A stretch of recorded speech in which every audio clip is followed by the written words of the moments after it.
We welcome you, as we always do, here on the Brattlecast, the podcast that is all about books, old, new, rare, out of print, and so many other things that have to do with the written word. And joining me today, of course, is Ken Gloss. I'm Jordan Rich.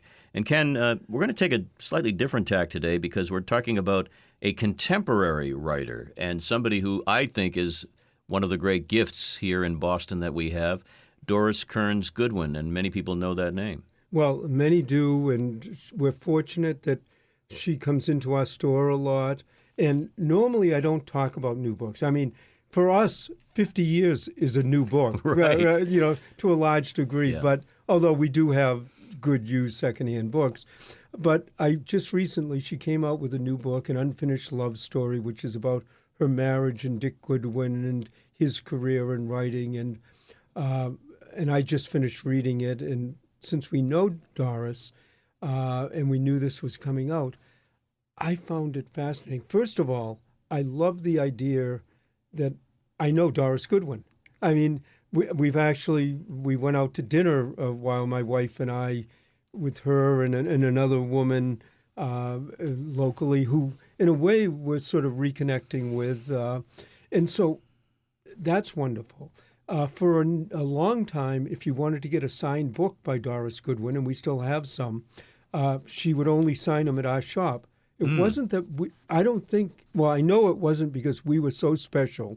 We did know each other. We were connected, but she moved into Boston, and we're a block away. So it was...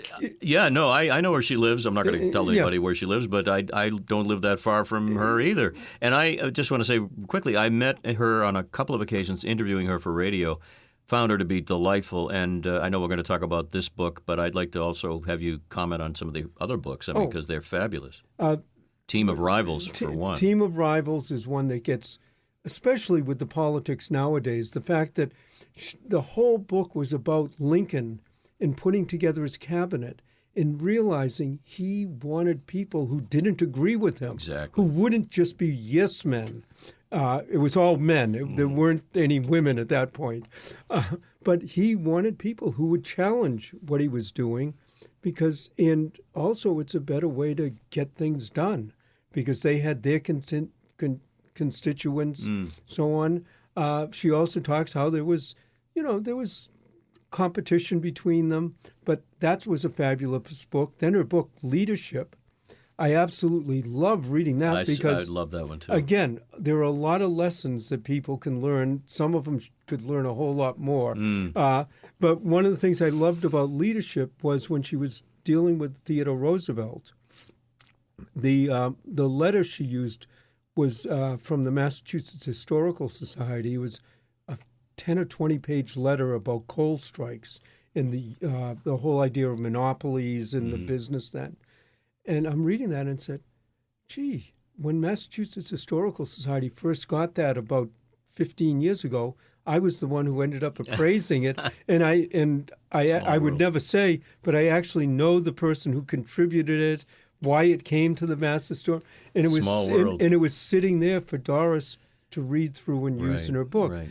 This book I found fascinating because we know her. She's an absolutely wonderful person. I love her books.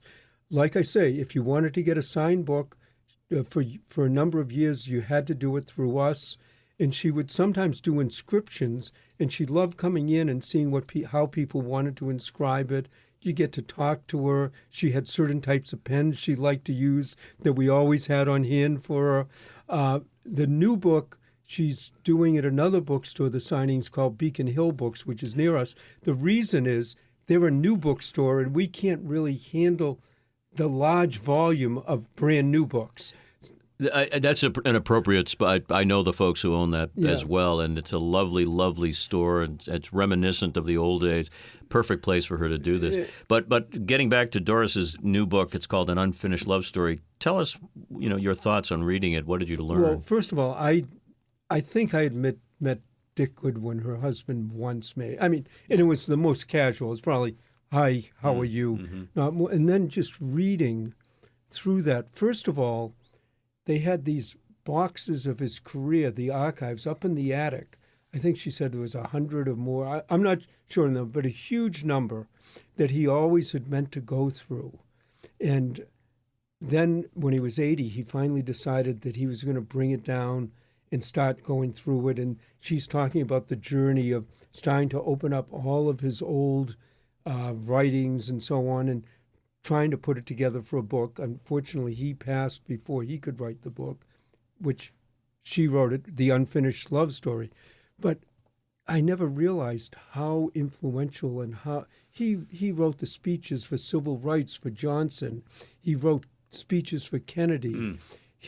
When he was in law school, Ruth Bader Ginsburg was in the same class. He was the head of the class. One of the best and the brightest, they say. Sure. Yeah, absolutely, one of the best and the brightest. So I was learning a lot about that, but I also really loved the part where she first met him, how she was drawn to him, her telling her stories with Lyndon Johnson and meeting, and how he was more a Kennedy man and she was more a Johnson person. I mean, I love that. But what really attracted me to it is I get called all the time when people up in the attic have boxes of papers, archives, and so on. And I'm just thinking, what a thrill for somebody to go through that.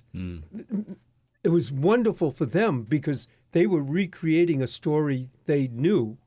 But to go through it for an archive and see how they're put together, how this led to this over the years, it's putting a lifetime together. And actually, the person who went through that was a friend of mine. He won't talk too much about it because it's a private that he did, and you don't talk about other. Right, of course. It's for her to, but I'm pretty sure it went to one of the universities, and just how many graduate students, how many theses, how many people will now be able to learn and go about from those archives. And I'm just thinking about, boy, you could touch a speech that Johnson added in. You could touch a speech that Kennedy changed this or changed that.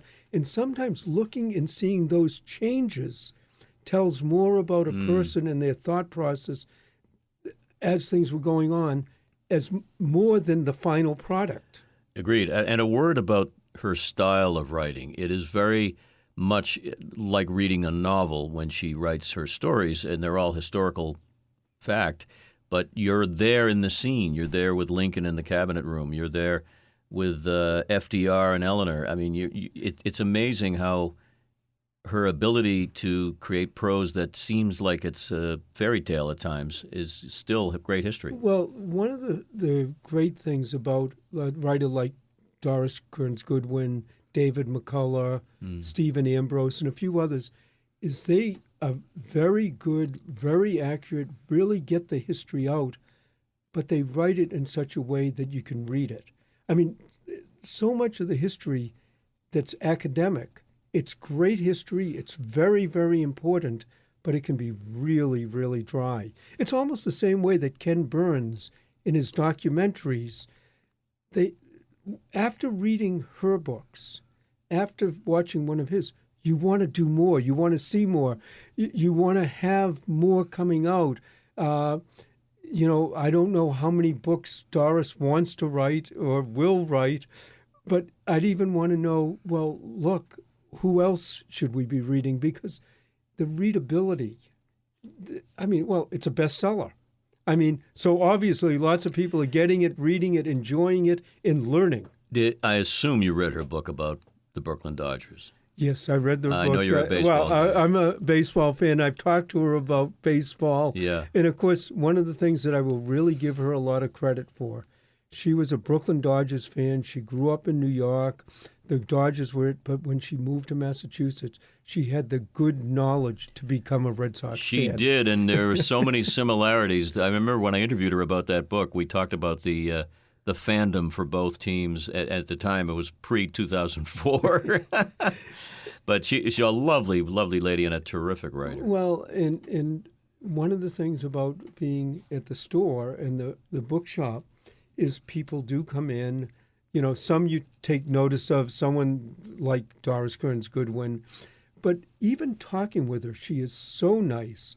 and wants everybody to learn. And, she's on all of the Sunday shows. She's on that. But just the way she expresses it, the way she tells you, the way it just is a tremendous, for the country.